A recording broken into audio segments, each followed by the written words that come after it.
Good morning, this is Vaughan in Nova Scotia at Westcote Bell Pottery. I'm doing a follow-up video on making these two large urns. The one I just trimmed this morning, and this is the second one, which is now firm enough. They're still attached to the bats, and basically I'm just going to trim from the bottom of the handle down to thin off and give a slightly better form. Reduce the weight a little bit, although a large piece like this, weight is kind of important because you don't want them to get knocked over easily. So basically let's get ahead.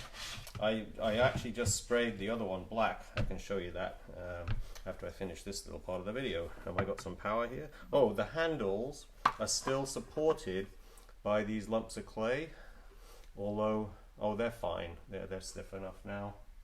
But I'll leave those. Well, let's see what I can do here. It's a little bit, I can move them, but they're not sagging. So basically that little lump of clay was in there to attach it, to pull it in so that it didn't bend out too far.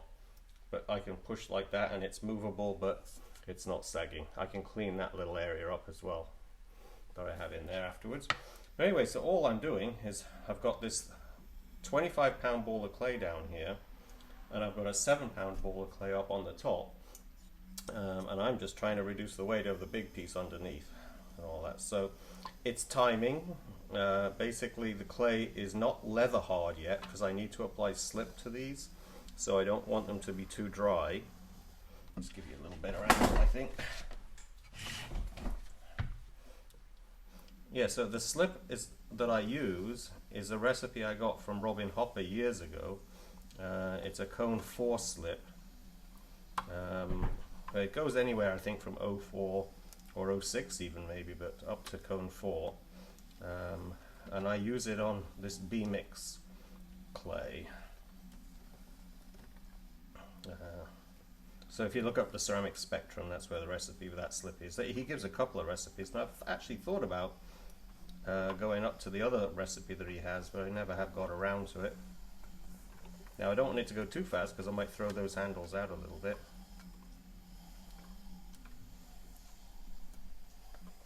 But that's all I've been doing on the other one. The other one was taller, like I said in the other video, which is number 6 in this one. This little series I've been doing, that every time I throw something I get a little better, and I've got to be careful what I say in these videos, I guess, because thank you, Freddie. I got some cookies delivered yesterday from one of the subscribers, Freddie Moretti, who actually made that tool. Here you go. He made these tools which are for holding on the rims of pots, like instead of the chamois leather. But isn't that clever? I just had a wooden one that I made up myself, and Freddie made these out of his 3D printer. But anyway, if you want one, you just look up Freddie Moretti on my subscribers. There you go. I actually use leather occasionally, but I always just use this rubber band. I'm forever losing the leather on the wheel, and I made this tool, and it had a green rubber band, so it was easy for me to find it.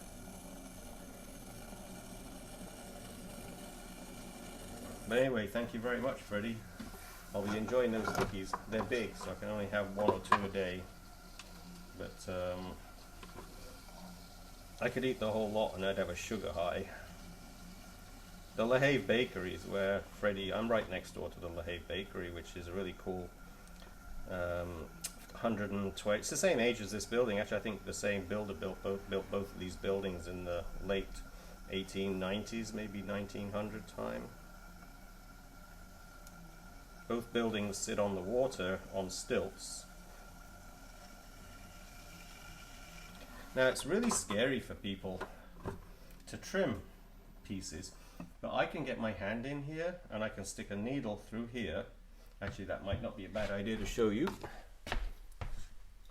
Find the thinnest needle that you have, you stick your hand in and you push the needle through and you feel for it on the inside, and you, until it's just barely touching your finger, push back just a touch so you know it's not sticking out on the inside, and then you put your finger on the outside level with the pin as it goes into the clay and pull it out. And that's how thick the wall is there. So it isn't that thick, and it shouldn't be. You know, when you throw a piece, the wall should be just enough to support the piece, basically. So that's where that was, and up here would even be a little thinner.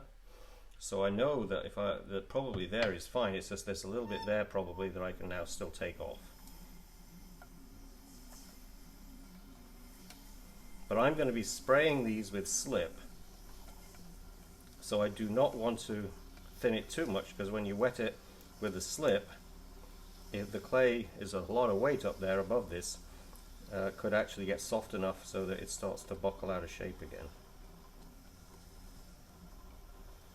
But like I said, when you're doing large pieces like this, which if I was just going to glaze this, it would simply be an outdoor sculpture piece in a garden. But because I spend so much time carving and doing a lot of detail on these, they're really, you know, art pieces that need to be indoors. When I lived in New York, I used to decorate my pieces with my pieces in the garden, and so, you know, we had all these pieces around. I had a really cool fountain that I did, and they were just sitting around the garden on the large gate area. Oops, I'm just going to leave that be. I'll go get the phone afterwards. And when I came back from a craft fair one weekend, they were all gone. So somebody drove a truck up. They needed a truck, and they basically loaded them into a truck out in the cover of darkness, is my guess, and they disappeared. It wasn't a big deal. I still remember it though. But okay, so I'm just going to say that